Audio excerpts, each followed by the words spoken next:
The challenge before us is great, but the time for action is now, and I will not let you down. The United States has a new Speaker of the House of Representatives. What does that mean for the nation? Hello, I'm Mike Walters, sitting in front, and I do. And this is The Heat.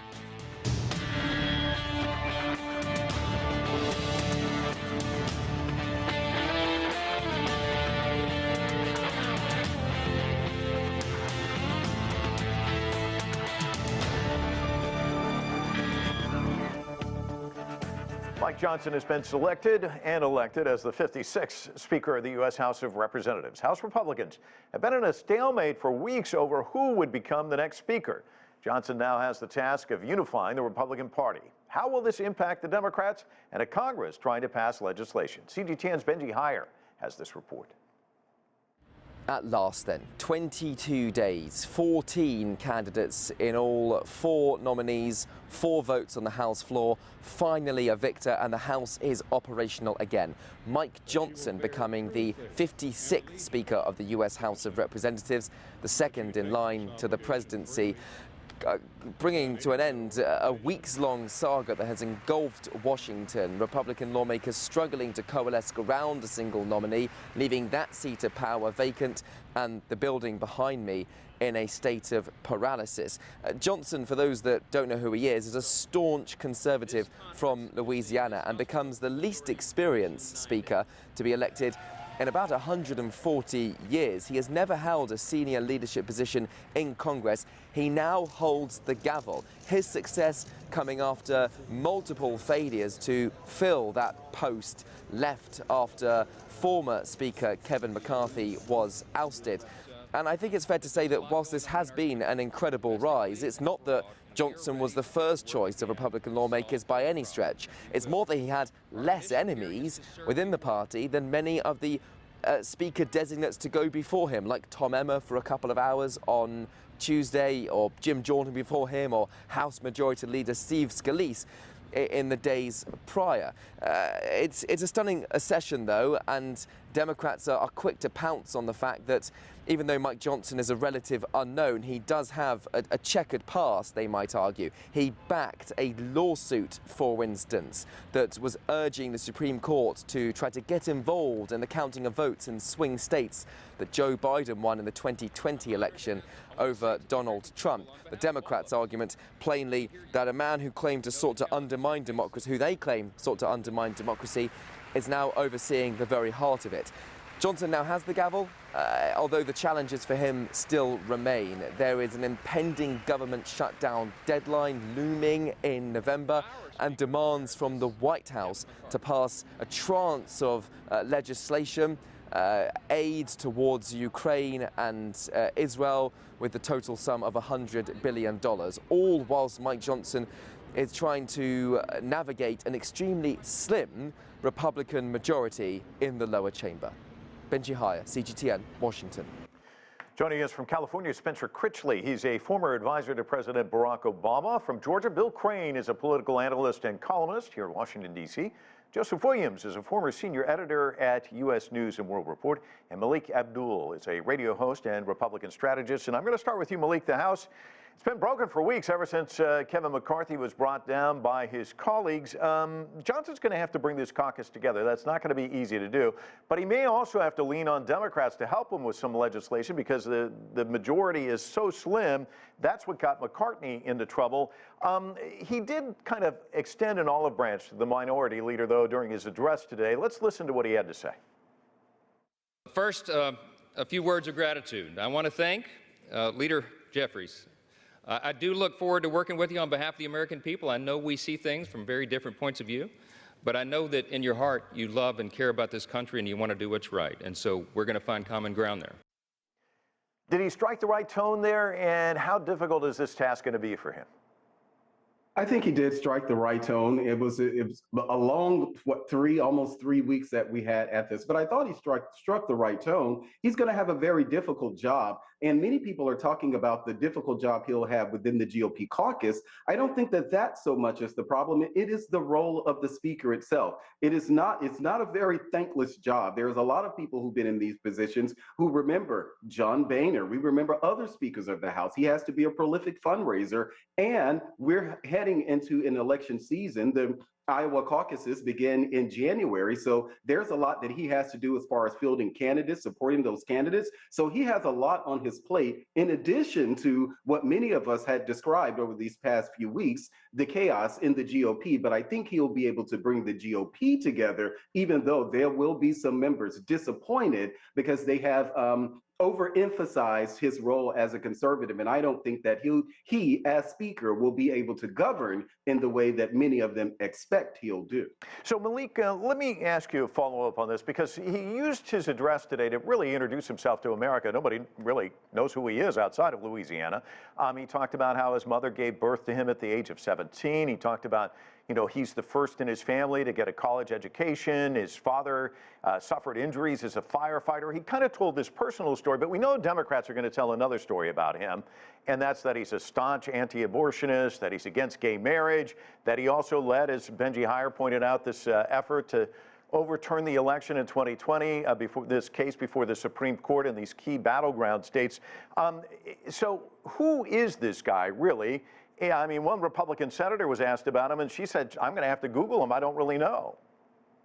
Well, most people don't know who he is. I can be honest, I never heard of Mike Johnson prior to him throwing his hat in the race, but maybe that's actually a good thing. Part of the problem with some of the other candidates, especially like a Jim Jordan, when it came down to the end, his role, history as being a fire bomber, fire thrower, a lot of that type of antagonistic relationship that he's built over the years, or reputation he's built over the years, it did turn some people off and didn't believe that he would be the best person to serve the caucus. But Democrats would attack any Republican in this position. One of the reasons that they say that they got rid of Kevin McCarthy was not just his vote to not certify the election results, which Democrats have done since 2001. It was actually his relationship with Donald Trump. So Democrats are going to attack any speaker. And as we heard from the response from Hakeem Jeffries himself, they're not going to do Johnson any favors at all. Spencer, let's talk about that, because the Hill reported that Jeffries said, I don't know Mike Johnson well. Based on his track record, he appears to be an extreme right-wing ideologue. One Democrat said, the Republicans, I can't believe what they're doing. I mean, they're going for a guy who's a Trumper and an election denier and a staunch anti-abortionist. And these are all things we won on in the last election. How is this going to, obviously he's going to be defined by both parties, but how is this going to impact the upcoming election next year, do you think?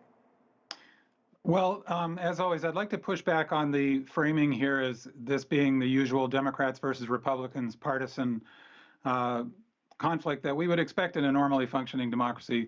This is people who are in favor of democracy itself versus people who are still bent on attacking democracy. Some Republican member of Congress, I don't think he's been named, referred to Mike Johnson as Jim Jordan with a jacket and a smile. He has a very charming manner. He's a very fluent speaker, and he came across very well, I think, in the remarks he made today, except that his positions are every bit as extreme as Jim Jordan's, Matt Gaetz, or any of the others, and they're essentially anti-democracy. The reason that he is in this position is, number one, because Donald Trump approves of him, which is what led, no doubt, to the unanimity in the Republican Congress, or caucus, rather. And once again, of course, Democrats are in competition with Republicans over ideas and policies, as they should be, and Republicans, for their part, should be doing the same. But this cause, the defense of democracy, unites people across the spectrum, including some of the most distinguished Republicans, and Republican jurists like retired Judge Michael Luttig, many of the most senior members of Donald Trump's administration. One could go on and on. This is not the usual partisan bickering that people would like to characterize it as. And in fact, I think that it does a disservice to the grave stakes to try once again to cast it that way. And in light of that, let me just correct the record. Democrats have never done anything like what Republicans did in trying to overthrow the results of the most recent election.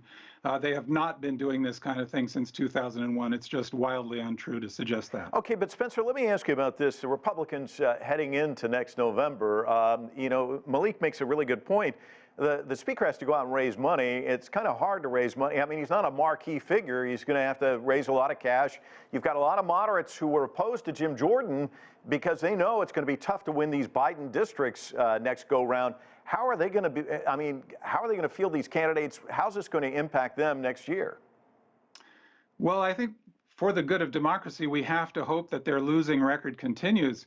For all the bluster, Donald Trump won a single election, his presidential election in 2016, which shocked even him. He himself has said that it was a fluke. Now, I think we need not to dismiss it. I think all of America needs to take responsibility for letting democracy get into such a state where someone so grotesquely unqualified could get anywhere near public office.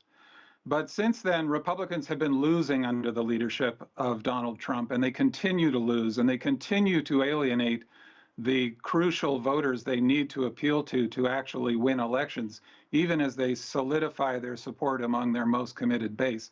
We have to hope, for the good of democracy, that trend continues. And I think that Mike Johnson will find he does have a very serious uphill battle. I think as Republicans continue to run on the big lie, continue to essentially run against democracy and for policies that are favored by people like Vladimir Putin, I think they'll find that there are enough Americans who still believe in democracy and still believe in basic morality, but basic character as a requirement for public office, that they'll find that they are fighting an uphill battle. And we have to hope, not for the good of the Democratic Party, for the good of democracy, that they lose. And I think it will take repeated losses for them to finally, one hopes, come to their senses, or else the party to just collapse and be replaced by another one. Bill, let me ask you about Congressman Johnson, because he's only been in the House since 2016. Now, he's going to have to deal with some rather skilled legislators in Mitch McConnell, Chuck Schumer, Hakeem Jeffries, Joe Biden, the president, who was in the Senate for many, many years. These guys know their way around policy and legislation, and it even seemed at times that Kevin McCarthy was kind of out of his depth when he was dealing with these folks. How tough is that going to be for Johnson?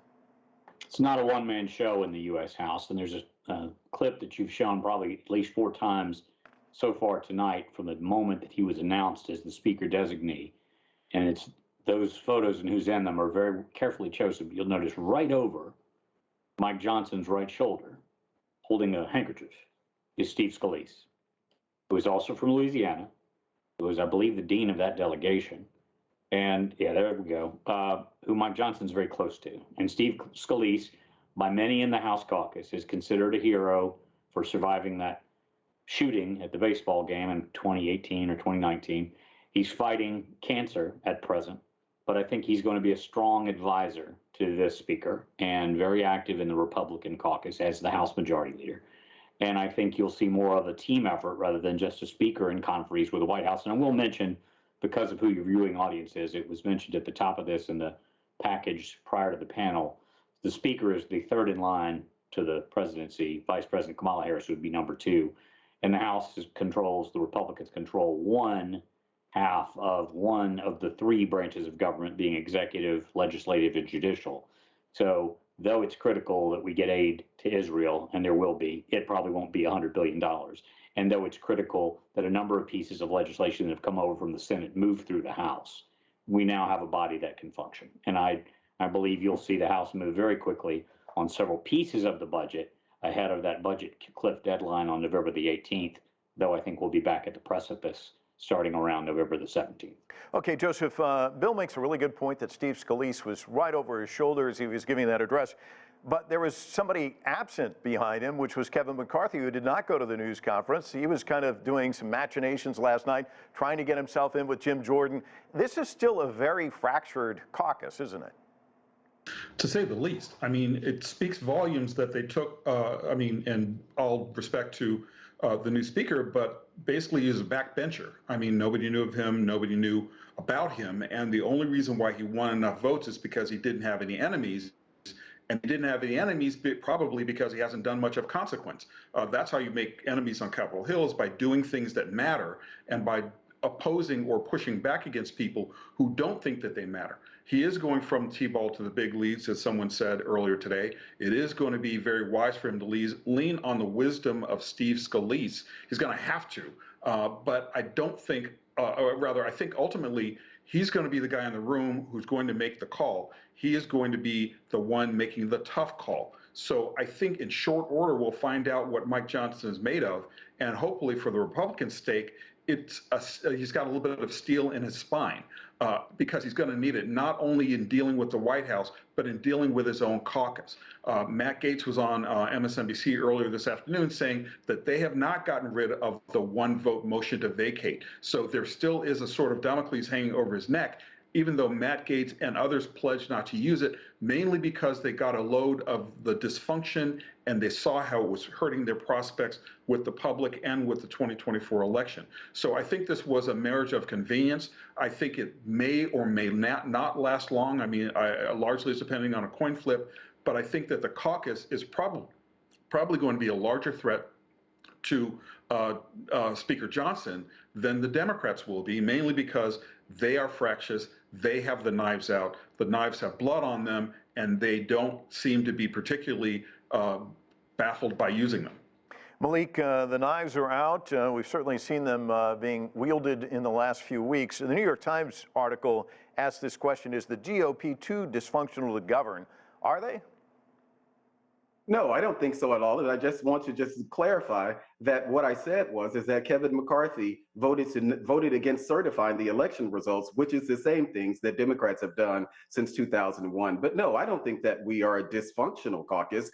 Keep in mind, there were only 8 Republicans. It only took one, unfortunately. There were 8 Republicans who joined 208 Democrats to oust the Speaker of the House. What they said, what Democrats said at the time, they cited the relationship with Kevin McCarthy had with Donald Trump. They cited the Kevin McCarthy's decision not to certify the election results, but that doesn't speak to the larger Republican Party, because Kevin McCarthy had the support of the overwhelming majority of the Republican Party. If you look at what the Republican Party is actually doing on a statewide level, if you look at even the numbers of Donald Trump that we don't talk about enough, that Donald Trump, according to recent polls from Morning Consult, is now up about 9 points from where he was in 2020. Donald Trump is doing better. The Republican Party is doing better on things like the economy and some of the other things. It doesn't mean that Republicans are doing great, but this notion that somehow Republicans should be sunken when the polls, and we can just refer to the polls, not political opinions,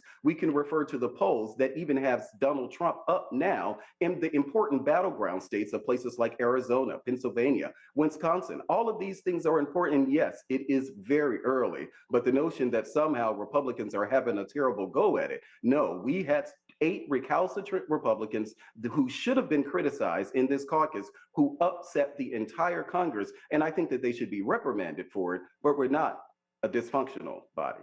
All right, Spencer, let me ask you about this. What do you see as the result of this? I mean, was this basically fatigue factor? We heard a lot about people saying the moderates are just going to cave at some point. Is this one of those things where everyone just kind of decided, hey, we got to vote for somebody, otherwise we're going to be a laughingstock if this goes on any longer, and so they landed on Johnson? Well, I can't know, of course, but I expect so. And I think that really it's just more indication of the utter moral collapse of this party. The fact that Donald Trump is popular is alarming, and nobody disputes that he's popular. That's alarming. That gets to the heart of the crisis in our democracy. And the fact that we might want to debate the precise moves that Kevin McCarthy took, for example, a man with no sign of character whatsoever, the hollow man, as T.S. Eliot said, is part of what's so alarming about this. It's as if we're serving a meal which is poisonous, and we're talking about, we took a great deal of care in preparing these ingredients, and they're organic and locally sourced. This meal is poisonous. Donald Trump is poisonous for democracy, and he is the leader of the Republican Party. The fact that he has not been repudiated is the crisis.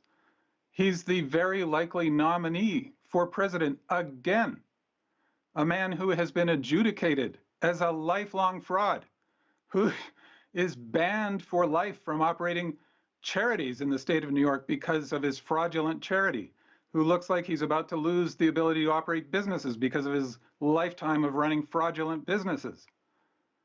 His entire life is a fraud, and he has expressed his desire over and over again to be an autocrat. And this is the man who's leading the Republican Party. This is the crisis. And I maintain once again, the Democrats have never done anything remotely like what the great majority of Republican members of Congress have done, which was to seek to overturn an election, which essentially means bringing democracy to an end in any legitimate form, and to continue to dodge the question of whether or not the big lie is a lie, whether or not our president, Joe Biden, actually is the president, when they know, of course he is. Trump knows he is. Mark Meadows, all of them, it's on the record in most cases, and this is the crisis. All right, Bill, let me ask you about the last 3 weeks, watching this drama unfold, votes, and then candidates there for a few hours and gone, and back and forth. What do you think the last 3 weeks have done for the Republican brand? And is that going to be one of the toughest hurdles for Johnson to try and straighten out the record about Republicans? It's not a mortal wound that they will never be able to recover from, but it certainly will impact the 2024 election cycle. It certainly will impact independent and non-aligned voters as they decide which primary ballot they're going to cast and which general election candidate they're leaning towards. I still do not believe Donald Trump, despite his status in the polls, as a result of all of the judicial complications he's facing in Georgia and elsewhere, will be the Republican nominee. And I do look forward to a day where we're not discussing looking backwards the prior cycle or the prior cycle. I will mention in 2001, Al Gore and the Democratic Party did challenge the results of the presidential contest all the way through the U.S. Supreme Court. Hillary Clinton and her former president husband, Bill Clinton, have talked about the possibility we no longer need the Electoral College. Ms. Clinton questioned the validity of her loss to Donald Trump because she had 4 million more popular votes in California. No, the Democratic Party and its supporters have not stormed the Capitol building. No, they haven't been accused of all sorts of intellectual property fraud, business fraud, charitable fraud, but it is not unusual to see in this country election results contested at the local level, at the state level, at the federal level. Republicans in Congress have tarnished their brand. What Mr. Johnson does in the next 100 days will go a long way to determine if he survives as Speaker. I believe that rule is about to be tossed about a single member of the delegation or caucus challenging the Speaker. And I also believe he'll be somewhat careful in what he moves quickly out of the House in a very short time window, with the first action being support for Israel. But Republicans go into this election cycle wounded. Followed the law. Okay, this Spencer, is about overturning the law. Trump followed the law when he filed legal cases. He had every right to do that. That's the way the rule of law works. You can think he's going too far, but if he's following the law, he's entirely within his rights to do it. He lost 60+ cases, including before his own appointed judges. This is well known. And then he continued to attempt a coup to overthrow the government of the United States. On degree, I agree with you. They're not comparable, but Democrats have challenged election results. Of course, but they're not comparable. They are comparable if you're talking about. They're not comparable. You just said they're not comparable. The situations are not exactly comparable. Your statement that I was refuting is that Democrats have never attempted or done anything at all similar, and that's nobody said that. That's just an attempt to reframe the argument. Go ahead, Bill. You said that, sir. And Democrats have never done anything like what Republicans have done, which is to attempt to overthrow democracy. Yes, Democrats have challenged election results. Hillary Clinton was initially skeptical of the election results and then acknowledged them within 24 hours. Al Gore pursued legal means. Al Gore pursued 24 hours in 2001. But Bill, you have to acknowledge that both Al Gore and Clinton did acknowledge that they lost the race. They absolutely did, and everything they did was entirely legal. They did not attempt to overthrow American democracy. All right. Well, and Al Gore had lots of reasons to complain about the Supreme Court's role in that election, and many people were calling on him to keep fighting, and he gave a very gracious speech saying we must respect one law. point. I'll be very brief. Okay, it is a key Democratic Party talking point for the next cycle that any Republican, but particularly Donald Trump, is a threat to democracy. It polls well. People nod and look concerned, Once but again, that is not reframing the issue is we're in favor of democracy. Guys, Are we do have to move on because there's other events that happened today I want to get to. Joseph, let me ask you about Donald Trump because we've talked a lot about him. He still remains the #1 nominee in the Republican Party in the 2024 presidential election in all the polls. But he's dealing with some issues in court, and it happened again today. He made some comments to reporters. Let's listen to what he had to say. I don't get a jury. This was a trial should have never been brought, but if we had a jury, it would have been fair, at least, even if it was a somewhat negative jury, because no negative jury was brought against me. But this judge will, because this judge is a very partisan judge, with a person who's very partisan sitting alongside of him, perhaps even much more partisan than he is. And that reference, of course, to the judge's law clerk. Before you know it, Trump was asked to testify. The judge slapped him with a $10,000 fine for violating the gag order. He warned the former president the penalties will only get worse. Give me your take on this. He's pushing the boundaries, Donald Trump is, and any other defendant probably would be in the hoosgow by now. And $10,000, in theory at least, Donald Trump should be able to find in his sofa cushions. So the penalty doesn't really sting. But I think the judge is definitely sending a message that he is taking these very, very seriously, and that Donald Trump should watch his step, especially on Truth Social, and especially when he holds these impromptu press conferences. The judge is listening. The judge has let a lot of stuff go. And ordinarily, most people would have been locked up by now. He's Donald Trump. He gets a lot of leeway. But the judge is taking this very seriously. One thing I do want to say very quickly is it's impossible to imagine, or hard for me to imagine, a former president in irons heading to jail over a contempt citation. I think that's really, really says a lot about where we are with politics and with the state of democracy, and it's not very good. Bill, we've got about a minute left. He's also suffering setbacks where you are in Georgia. The Georgia case, Ken Chesebro, Sidney Powell, Jenna Ellis, all going with plea deals, pleading guilty. ABC News reporting yesterday that Mark Meadows may be cooperating with the feds here in Washington, D.C. CNN reporting today that 6 co-defendants are discussing possible potential plea deals in Georgia. Give me your take on all of this and how it's going to impact the race. If those 6 do plea, that will be 10 of 19 Donald Trump co-defendants. And the way RICO statutes work, racketeering, influence, corruption, organized, state and federal, is if there's a federal or state conviction at the felony level of the same RICO charge of any of the co-defendants, they are all found guilty on that charge unless they plea to a lesser charge. So what you're seeing is the pressure building on Donald Trump as the circle around him draws tighter of people that were in the White House after that November 2020 election, who were involved in the discussion of the fake electors, the vote in Congress not to certify the results, who can testify to the president's knowledge. And as that circle, like a noose, closes, it looks harder for Donald Trump to escape felony conviction. Gentlemen, we're going to have to leave it there. Thank you so much. A great discussion. And that's going to do it for our broadcast. I'm Mike Walter in Washington, D.C. Thanks for watching another edition of The Heat.